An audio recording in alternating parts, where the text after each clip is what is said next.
Hello, and welcome back to the Macro Gamer channel. My name is Mark Cassingham, and today we're going into the weekly numbers of our portfolio.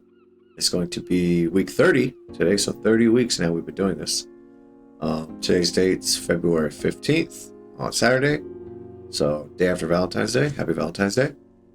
We're going to go over our weekly numbers as always and see where we're at with our performance. So let's get into it. So, as always, we start with our portfolio's net worth. We're currently at $398.80. And again, that's as of today, February 15th, 2025. We have our portfolio weekly data for week number 30. This will be from February 10th, 2025 to February 15th, 2025. We have no net cash flow, so no new cash coming into the account. We have a money-weighted rate of return of 0.70%, positive 0.70%. We have a market loss of $1.34 over that week. And we have no dividend earned. So this is our chart. You see some volatility in it, some up and down. And this is for week February 10th to February 15th, week number 30 of our portfolio. It's weekly data. Now we have our monthly data. So this is from January 15th to February 15th. We have a net cash flow of $29.96. So that was the $30 deposit on January 29th. So you see this large spike up on the chart. Whenever every 3 weeks, $30 gets deposited because every week $10 comes out of the check into the account. Once the cash account exceeds $25, then it deposits it into the portfolio and invests it. So whenever you see those spikes up on the chart, say that every week just to make sure everybody understands. We have a current money-weighted rate of return of 3.29%. We have a market gain of $9.31 and dividend earned of 12 cents. So this is our monthly data for week number 30 from January 15th to February 15th. Now we go into our portfolio quarterly data for week number 30. This is from November 15th, 2024 to February 15th, 2025. You see we have a net cash flow of $123.88. So over that 3-month period, we've had 4 deposits of $30 every third week in this portfolio. So you see these large spikes up. Here's 1, 2, 3, 4. Right, over a 3-month period, every 3 weeks, $30 gets deposited. 4 deposits over this quarterly data. We have a money-weighted rate of return of 5.42%.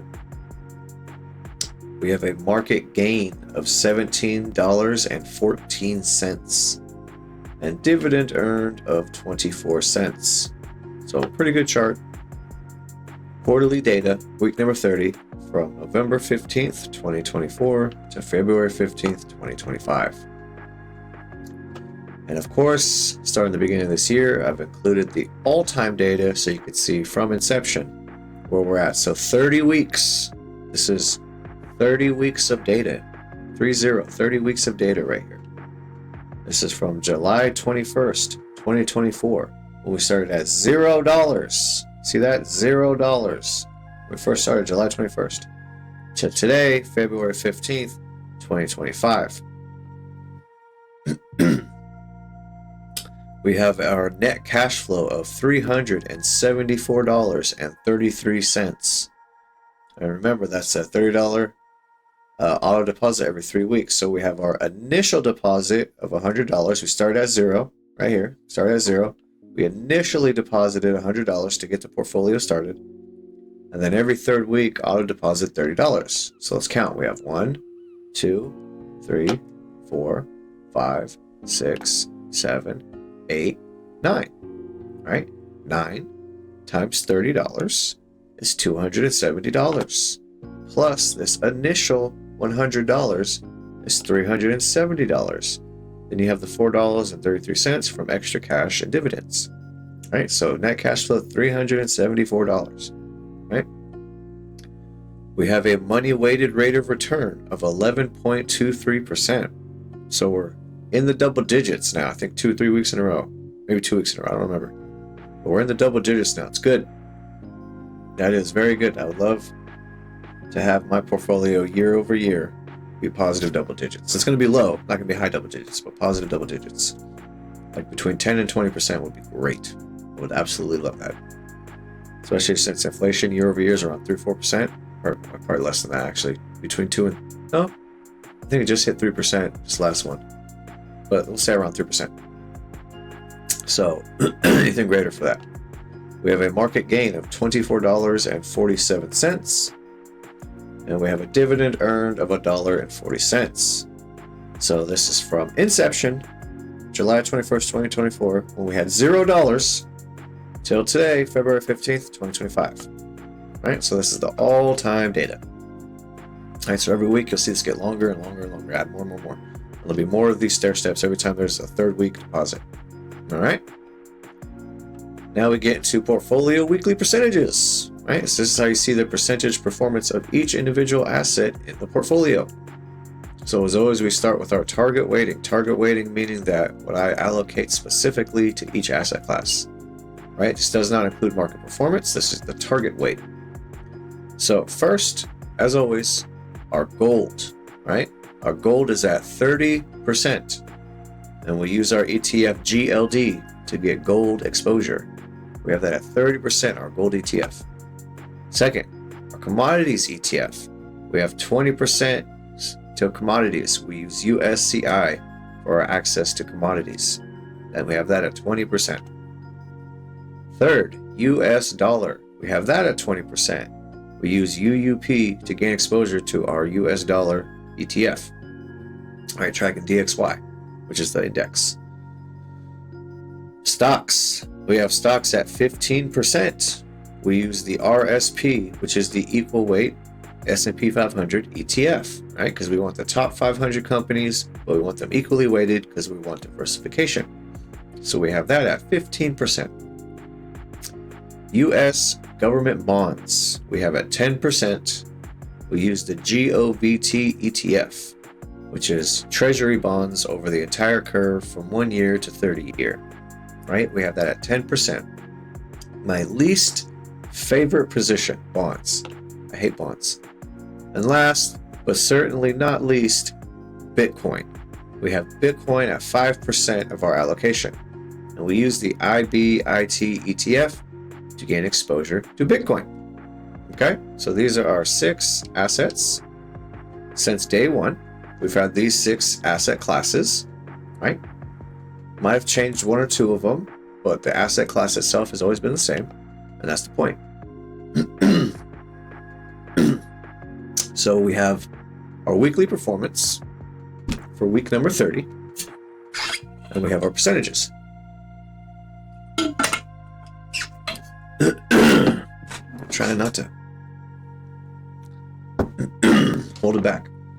All right, so gold. Gold is up 0.91% for $1.11 return. Gold, our biggest position, up 0.91% for the week. Commodities, up 2.38%. Fantastic for commodities, 2.38% for a market gain of $1.88. Talking about a while now, commodities and gold together. Inflation going up, so these two things keep going up. US dollar down 1.06% for a market loss of 83 cents. I don't know when it'll be time, but at some point I might have to reduce this position. But right now it's down, 1.06%. I misread that for market loss of 83 cents. Stocks up 0.46% for a market gain of 27 cents. Right? Stocks. US government bonds up 0.18% for a market gain of 7 cents. Right? Keeping bonds back at 10% now, probably the lowest we might go. And Bitcoin up 1.57% for a market gain of 29 cents. That's our weekly percentages for week number 30. Now let's do our monthly percentages for week number 30. Look at gold. 1 month. Look at gold. Up 7.78% for a market gain of $8.66. Damn! Gold. I remember when gold dropped. Like I don't know if it was post-election or post-inauguration, I forget. But that shit dropped. But it still kept in the trend, swung around, and kept going back up. Gold. We're around $2,900. I think we're a little bit below $2,900, but we're right around the corner for $3,000 an ounce of gold. Gold, gold, gold. Doing great. Commodities.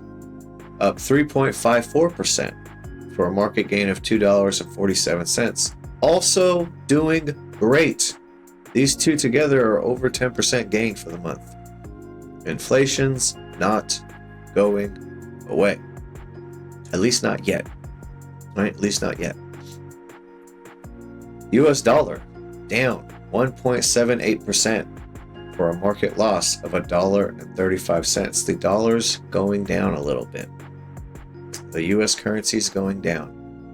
Not good for average people. Great for rich people. Especially business owners, if you run a business globally, that is. Stocks up 2.66% for a market gain of $1.48. So our equal weight index is coming back. It's good. It's good, good, good.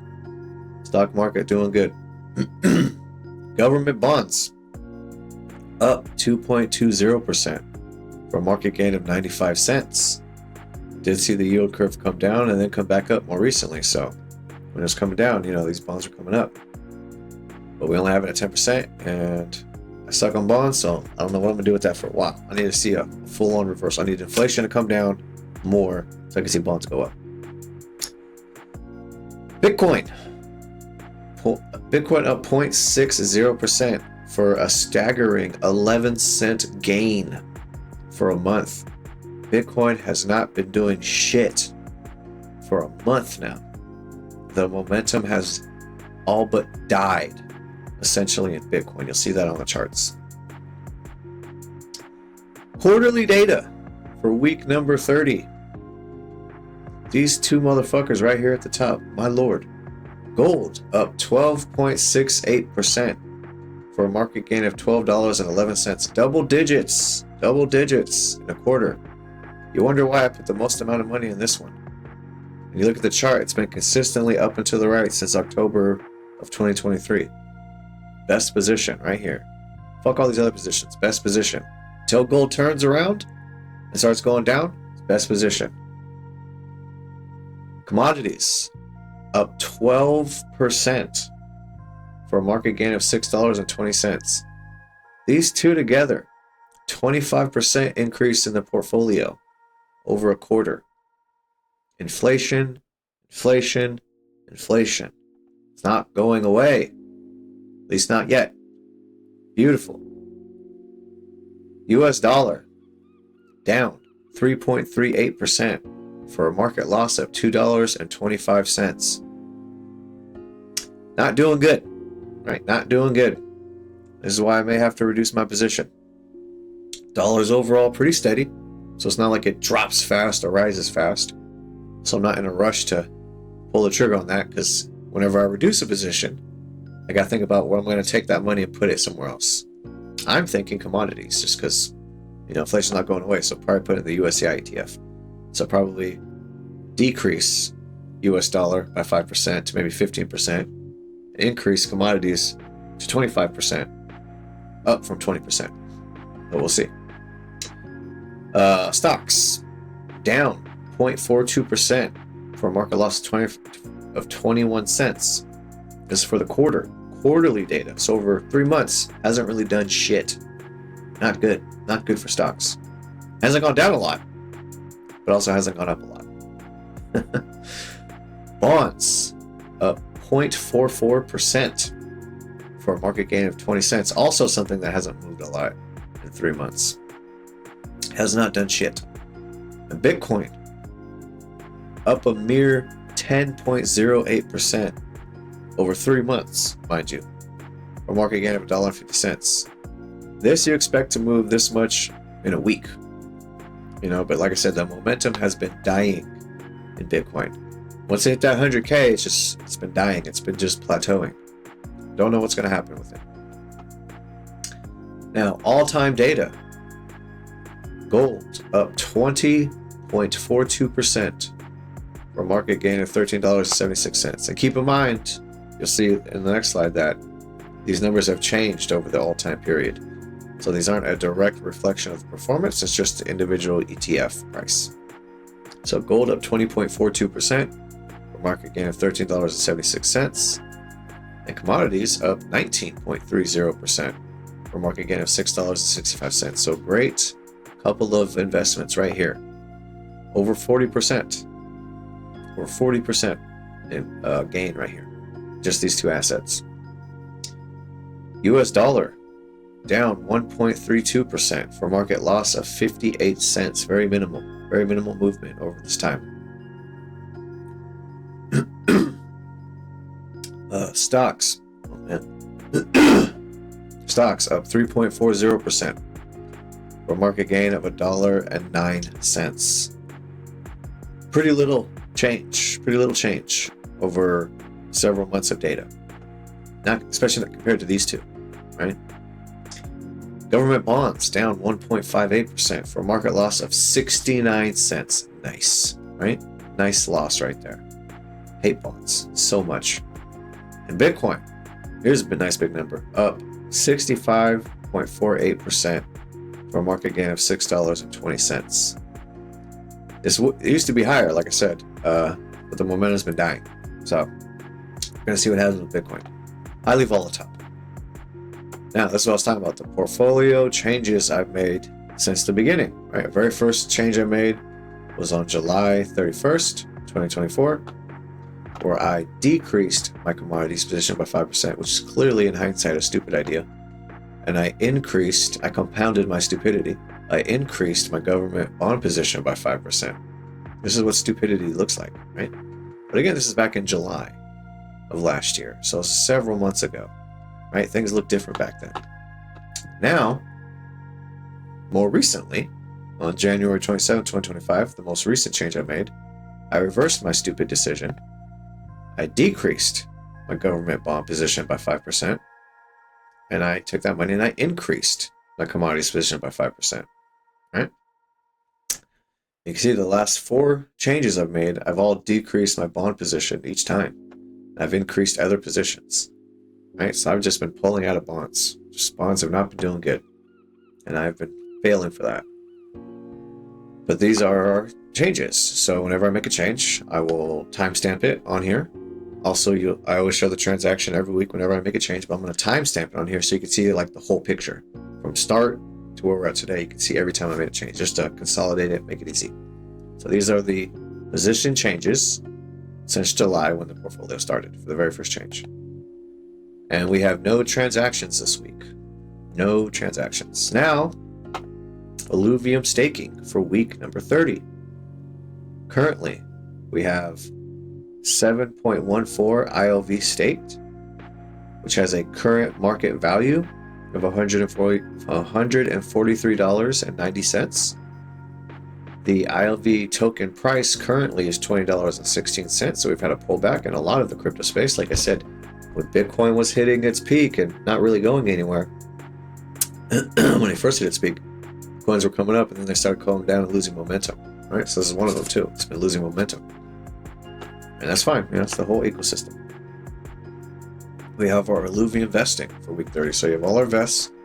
We have 2 pages.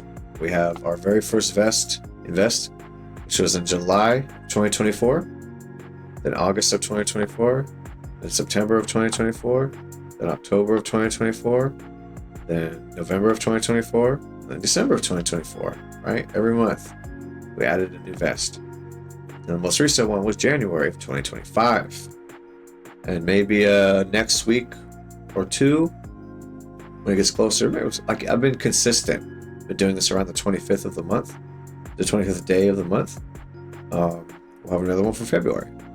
Another $40 of ILV token, which might get me 2 tokens if it's still around that $20 range, which would be great. Get 2 tokens in one fucking purchase. That'd be awesome.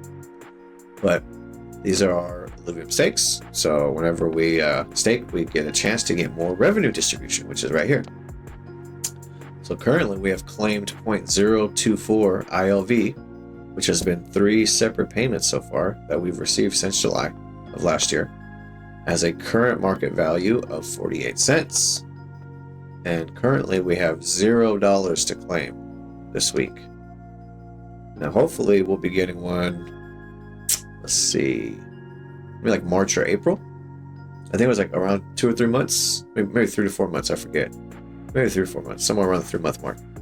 We've been getting it. I don't think it's a set schedule. I think it's whenever, or they say it's whenever the vault, the Ethereum vault, where all the money comes in, gets to around 150 Ethereum worth. So whatever the current price of Ethereum, just 150 Ethereum worth. And then they distribute it to the stakers.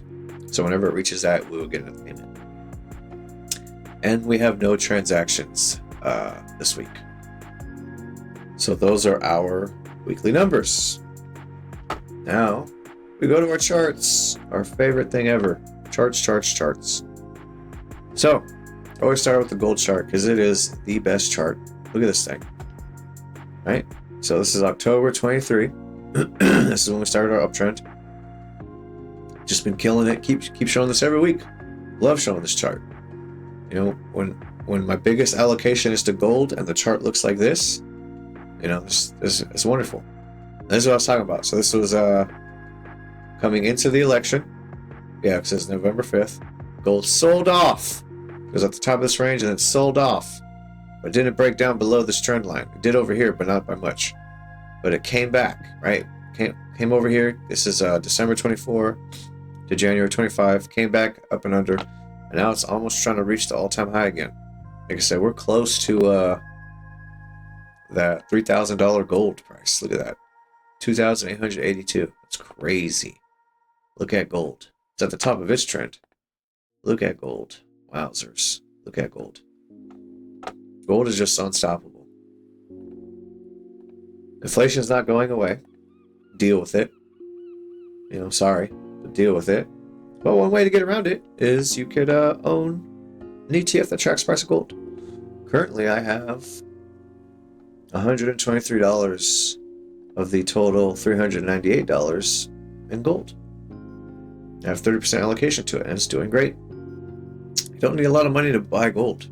You could buy what's paper gold, or like contracts or futures or ETFs, whatever. And you get access to the price action of gold. So as gold's going up, your ETF's going up, right? So you too can make money on gold, right? You don't need to buy a $3,000 1 ounce coin. You don't have to be that crazy, be that rich. $100. Actually less than that, because this portfolio started $100 and my position of gold was less. At one point it was like $30. When I first opened it, I don't know if I can have this. Let's see.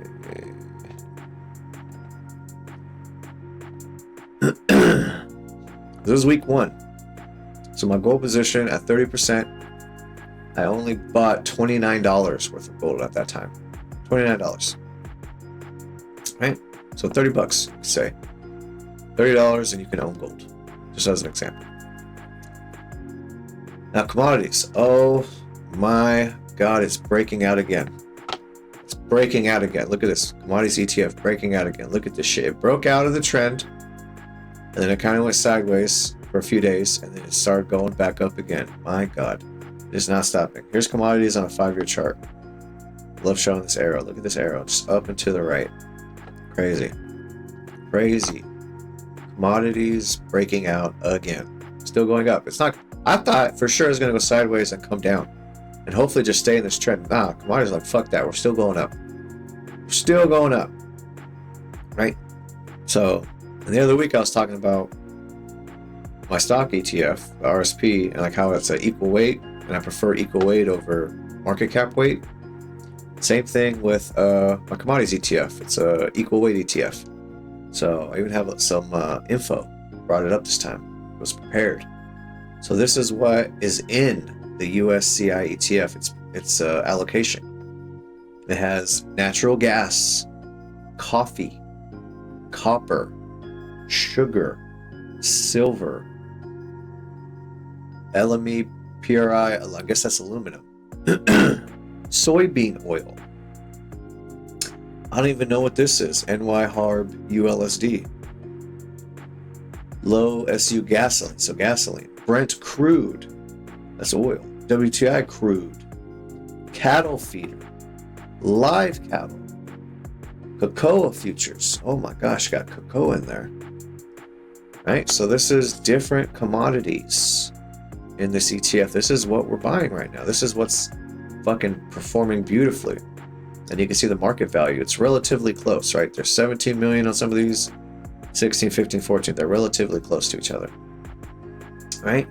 And here's some more information. This is on X, and you can use the little AI grok and get some information. So this says right here, the USCI Commodity States Index Fund ETF holds a portfolio primarily composed of futures contracts based on commodities. Here's a summary of the holdings, primary holdings. USCI tracks the Summer Haven Dynamic Commodity Index Total Return. That's a mouthful right there.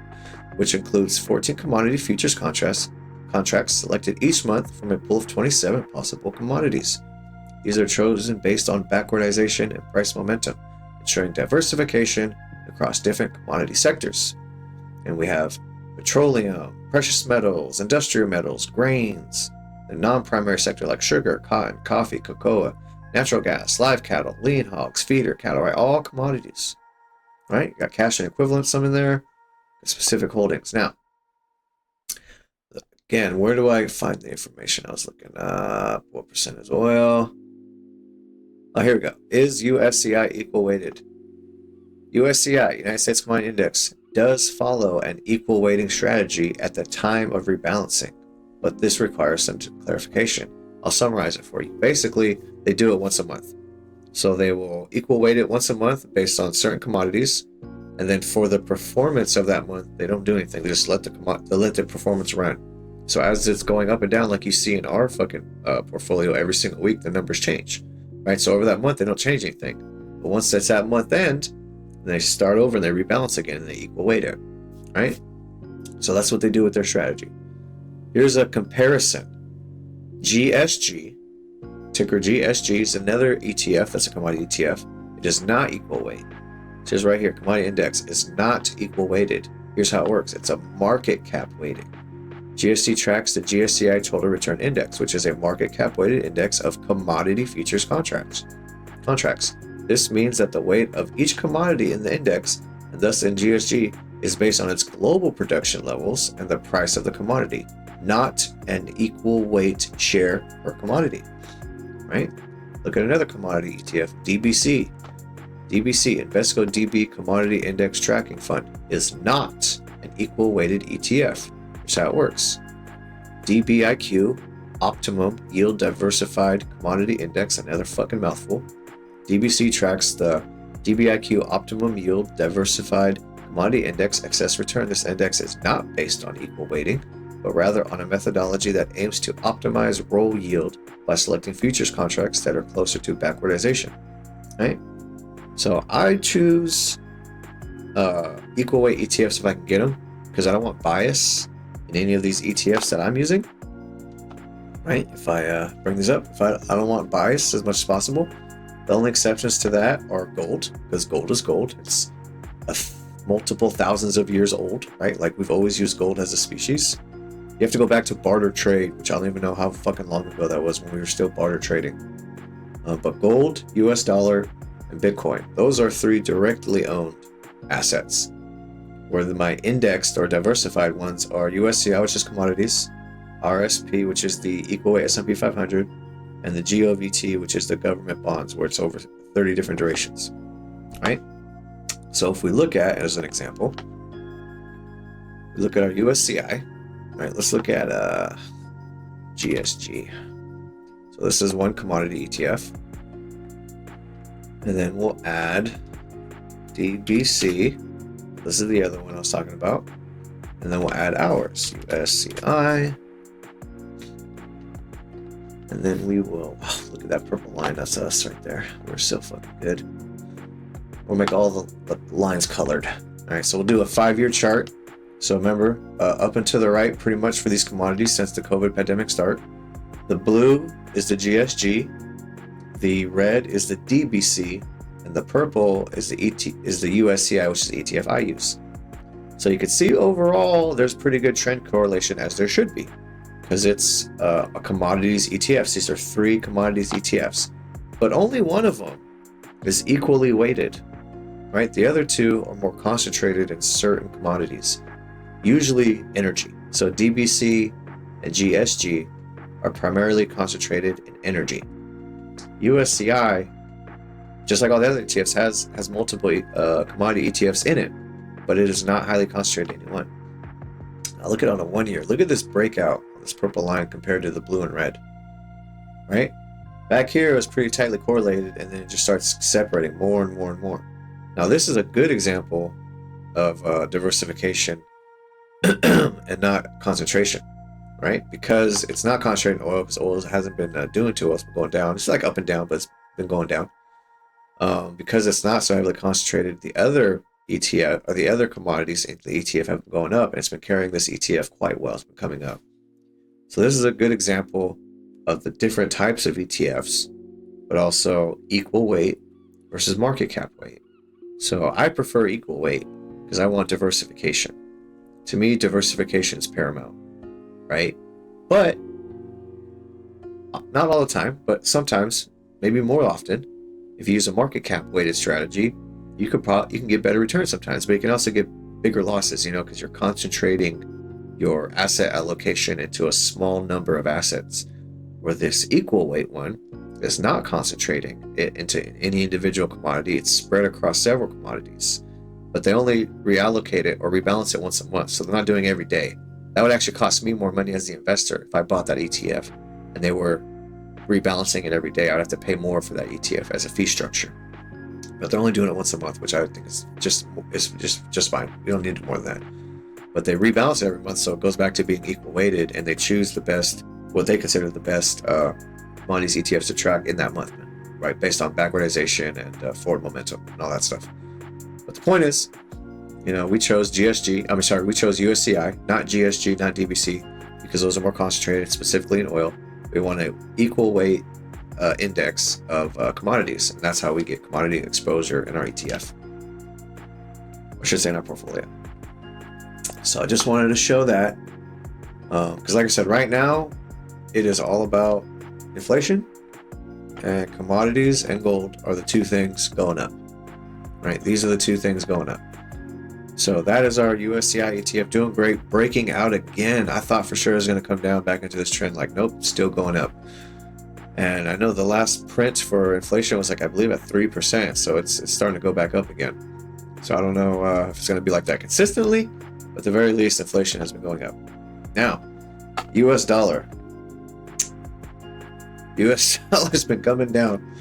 So remember this drop right here was the EX date for the dividend. So once a year, and I didn't catch it for sure, but once a year. So this is back in December of 23. This is December of 24. They pay out a dividend payment to investors. So people pile into it, and then they sell off right after they get the dividend declared. So they basically profit. But if we look at our DXY index that we're tracking, it's also coming down. So look at this coming down, and look at this drop right here coming down. So this is why I'm thinking that I might reduce my position to the dollar, because it's coming down, right? So US dollar not doing good. Definitely not going to probably not going to reclaim this trend, getting above the green line. And like I said, I might reduce this by 5% and increase my commodities position by 5%. I'm buying at all-time highs in this ETF. Like, I already did it once, and it thankfully still kept going up. So as of right now, it's been going up. But that's what I might do. I might reduce that to 15%. And because it's a currency ETF, it's not highly volatile, so it's not that bad if I keep it at a higher percent. But, like I said, I want to be diversified. I don't want any of these individual positions to be greater than 30%, because if there's any flip in the performance of these or change, whatever, because I'm still invested in them, even if they go down temporarily, when they go up, I'll get some positive gain from that, right? And it'll kind of balance out my portfolio. Now, equal weight S&P 500 ETF, RSP. We redrew these lines. So originally the trend was kind of coming up like this, and then it kind of went sideways because we had this big drop right here, this big sell-off. So now it's been kind of going in the sideways trend. I don't know if it's even worth it to, if we do this, does this fucking do anything? Look how ugly that looks though. Look at this huge drop right here. This is basically like the SPY ETF. I might just do that, I think, for a second. Ugh, looks so ugly. Looks so ugly. If I do this. What if I do this? I hate when I have to redefine a trend because I gotta like figure it out. I gotta think about it, you know? I don't fully believe this trend, but it taps the lines enough times on the top and bottom where I'm just like, okay. Well, it looks like there's something. This was similar to the SPY. If you look at it too, there's a big sell-off. So where we at? Or SPY 100.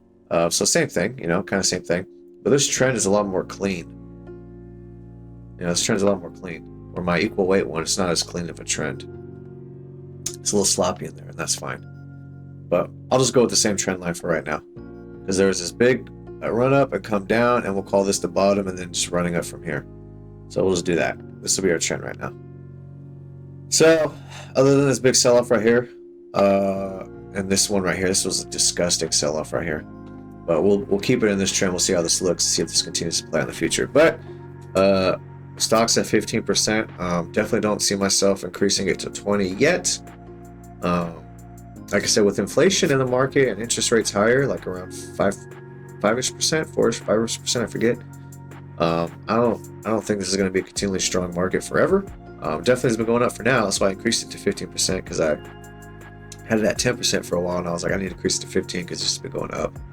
But we're going to keep it at 15%. I hope this trend hopefully will continue. This other one I had before looked a little bit better, but until it started breaking. But that's our trend for stocks. And then of course bonds, my least favorite investment. You see, going back into March 2020, the COVID pandemic started, bonds have been down. If we look at all time, you know, what kind of sideways and up, but all this 5 years just been coming down. So we have our trend line down here, 1 year trend line, or sorry, 1 year chart, and we have a trend line. We had a big spike right here. Right, this must have been interest rates dropping somewhere, bonds coming up. But like I said, as long as inflation's still rising, and you know, you compare, I showed this last week, you compare so this is bonds going down over 5 years, and this is commodities going up over 5 years, right? See the difference, right? See how they're uncorrelated, completely uncorrelated, right? So maybe if commodity starts going down, that would mean bonds going up, right? So as of right now, though, bonds are the worst play and going down, so that's why I reduced it down to 10%. I don't think I'll go below 10. I keep the 5% position for the most volatile asset, which is Bitcoin. Everything else, maybe I try to keep around 10%. That way, it's if it does turn around, starts going up, that 10% will actually mean something in my portfolio. But as of right now, keeping bonds at 10% still waiting to see if it reclaims this trend, get above this line and keep going. We had an original low here, then we had another low here, we had another low here, so we had kind of 3 taps along this line, and then it crashed down. So I want to see if it can get back up and reclaim that trend. But that would likely mean inflation's coming down. And then Bitcoin. So we had our, so I'm talking about our original pump back in the beginning of the year when January 2024, the beginning of the year when spot ETFs got approved. And then it went downward consolidation for like 6 or 7 months. And going into the election, it started coming up and then really popped. And it basically came around this $100,000 price level and had all its momentum stop. And it's just been kind of going sideways. Just chop. Right, so if we look at it right now, it's below 100,000. I'll show this chart just because, you know, it's something to look at. You know, think what you want.